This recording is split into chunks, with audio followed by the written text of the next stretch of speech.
Усеща се като да сме номер едно. Средата е относително минорна, бизнес средата, и в близките няколко месеца едва ли се очаква тя да се подобри, кой знае колко много.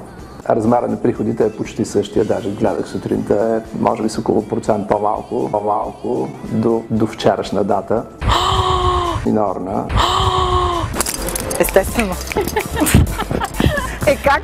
Искам от 10 септември, защото това предстои, рекламодателите да се събудят от лятната си летаргия.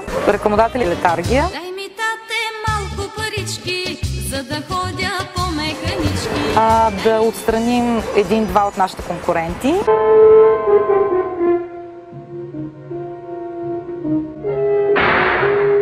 Познавам колегите им от другите медии, знам какви предложения правят и съм убедена, че това, което ние предлагаме, е най-доброто.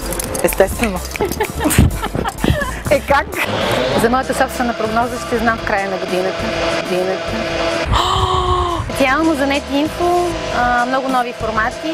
Продаваме най-скъпите формати на пазара.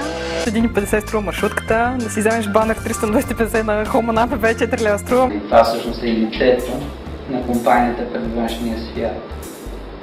Усеща се като да сме номер едно. Дай ми, тате, малко парички, за да ходя